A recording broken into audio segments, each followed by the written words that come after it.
السلام علیکم ورحمۃ اللہ وبرکاتہ میرے دوستوں، امید رکھتا ہوں کہ آپ لوگ خیریت سے ہوں گے۔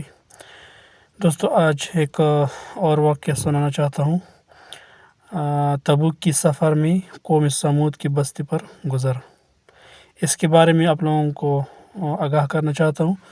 لیکن میری گزارش ہے کہ سب سے پہلے میرے یوٹیوب چینل کو سبسکرائب کریں اور بیل آئیکن کو دبائیں تاکہ آنے والی ویڈیو پورا آپ لوگوں کے ساتھ آپ لوگوں کو مل جائے۔ لکھتے ہیں کہ غزوہ تبوک مشہور غزوہ ہے اور نبی کریم صلی اللہ علیہ وسلم کا آخری غزوہ ہے۔ حضور اقدس صلی اللہ علیہ وسلم کو اطلاع ملی کہ روم کا بادشاہ مدینہ منورہ پر حملہ کرنے کا ارادہ کر رہا ہے اور بہت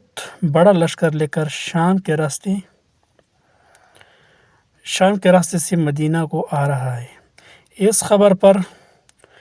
5 رجب سن 9 پنجشنبہ کو نبی اکرم صلی اللہ علیہ وسلم اس کے مقابلے کے لیے مدینہ طیبہ سے روانہ ہو گئے۔ چونکہ زمانہ سخت گرمی کا تھا اور مقابلہ بھی سخت تھا، اس لیے حضور اقدس صلی اللہ علیہ وسلم نے صاف اعلان فرما دیا تھا کہ روم کے بادشاہ سے مقابلہ کے لیے چلنا ہے، تیاری کر لی جائے، اور حضور صلی اللہ علیہ وسلم نے خود اس کے لیے چندہ فرمانا شروع کیا۔ یہی لڑائی ہے جس میں حضرت ابوبکر صدیق رضی اللہ تعالیٰ عنہ گھر کا سارا سامان لے آئے، اور جب اس سے پوچھا کہ گھر والوں کے لیے کیا چھوڑا، تو فرمایا کہ ان کے لیے اللہ اور اس کے رسول کا نام چھوڑا۔ اور حضرت عمر رضی اللہ تعالیٰ عنہ گھر کے پورے سامان میں سے آدھا لے آئے، جس کا قصہ قصہ نمبر 4 باب نمبر 6 میں آتا ہے۔ اور حضرت عثمان غنی رضی اللہ تعالیٰ عنہ نے ایک انتہائی لشکر کا پورا سامان مہیا فرمایا، اور اس طرح ہر شخص اپنی حیثیت سے زیادہ ہی لایا۔ اس کے باوجود چونکہ عام طور پر سے تنگی تھی، اس لیے 10 آدمی ایک اونٹ پر تھے کہ نوبت بنوبت اس پر سوار ہوتے تھے۔ اس وجہ سے اس لڑائی کا نام حبش الاسرا، تنگی کا لشکر بھی تھا۔ یہ لڑائی نہایت ہی سخت تھی کہ سفر بھی دور کا تھا اور موسم بھی اس قدر سخت کہ گرمی کا انتہا نہیں تھی، اور اس کے ساتھ ہی مدینہ طیبہ میں کھجور کے پکنے کا زمانہ زور پر تھا کہ سارے باغ بالکل پکے ہوئے کھڑے تھے، اور کھجور پر ہی مدینہ طیبہ والوں کی زندگی کا زیادہ درآمدات تھا کہ سال بھر کی روزی جمع کرنے کا گویا یہی زمانہ تھا۔ ان حالات میں یہ وقت مسلمانوں کے لیے نہایت سخت امتحان کا تھا کہ ادھر اللہ کا خوف، حضور صلی اللہ علیہ وسلم کا ارشاد جس کی وجہ سے بغیر جائے نہ بنتی تھی، اور دوسری جانب یہ ساری وقت تھی کہ ہر وقت مستقل رکتی، بالخصوص سال بھر کی محنت اور پکائے درختوں کا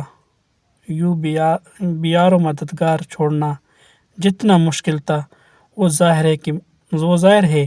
مگر اس کے باوجود اللہ کا خوف ان حضرات پر غالب تھا۔ اس لیے بجز منافقین اور معذورین، جن میں عورتیں اور بچے بھی داخل تھے، وہ لوگ بھی جو بضرورت مدینہ طیبہ میں چھوڑے گئے یا کسی قسم کی سواری نہ مل سکنے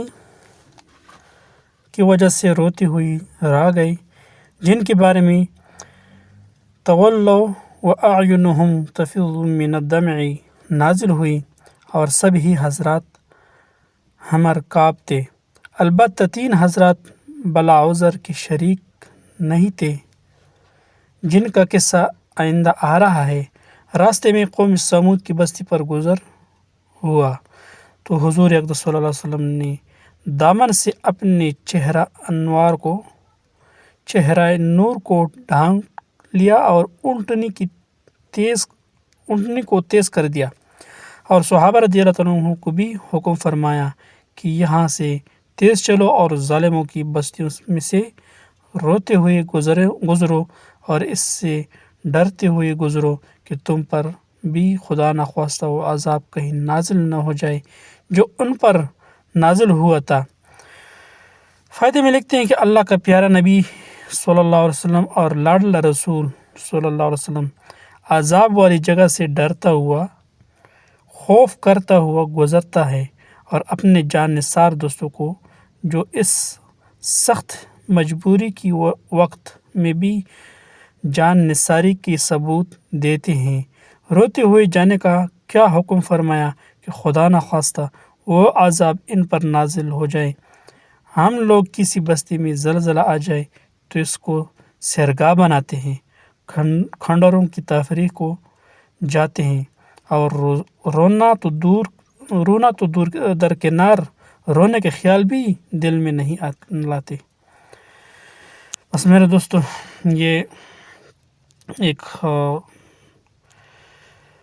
زبردست واقعہ تھا، تبوک کی سفر، قوم سمود کی بستی پر گزرنا، یعنی کہ نبی علیہ الصلوۃ والسلام اللہ کے خوف سے اتنا ڈرتے تھے۔ تو نبی علیہ الصلوۃ والسلام جب یہ بستی پر گزرنے لگے تو حکم فرمایا کہ صحابہ رضی اللہ عنہ کو حکم فرمایا کہ اس بستی سے تیز نکلنا، یعنی اس بستی سے تیز چلنا اور روتے چلنا، یعنی رونے کا حکم اس لیے فرمایا کہ ایسا نہ ہو کہ اللہ تعالیٰ ہم لوگوں کے اوپر عذاب لائے، ان لوگوں کا سیم جو قوم سمود کے اوپر عذاب آئی تھی، اور ڈرتے ہوئے، یعنی کہ اللہ کے خوف کی وجہ سے ڈرو، تو اس لیے یہ حکم فرمایا۔ اور باقی ہم لوگوں کو دیکھی کسی کی کدھر زلزلہ آ جائے تو ہم لوگ کیا کرتے، اور فرماتے کہ رونا تو درکنار ہے کہ ہم لوگ کو سیر سپاٹا بنا دیتے ہیں اس جگہ اس کھنڈرات سے۔ بس میرے دوستو، ہر وقت اللہ سے ڈرنا چاہیے، اللہ کا خوف دل میں رکھنا چاہیے، یعنی کہ اللہ کا خوف جب دل میں ہوئے گا تو ایک تو برے کاموں سے، غلط کاموں سے بھی انشاءاللہ گریز کریں گے، بچیں گے، اور دوسرا بات یہ کہ اللہ کا عذاب بھی ہم لوگوں کے اوپر انشاءاللہ نہیں آئے گا۔ بس جو پڑھا سنا اللہ تعالیٰ اس پر عمل کرنے کی توفیق عطا فرمائے۔ وآخر دعوانا الحمدللہ رب العالمین۔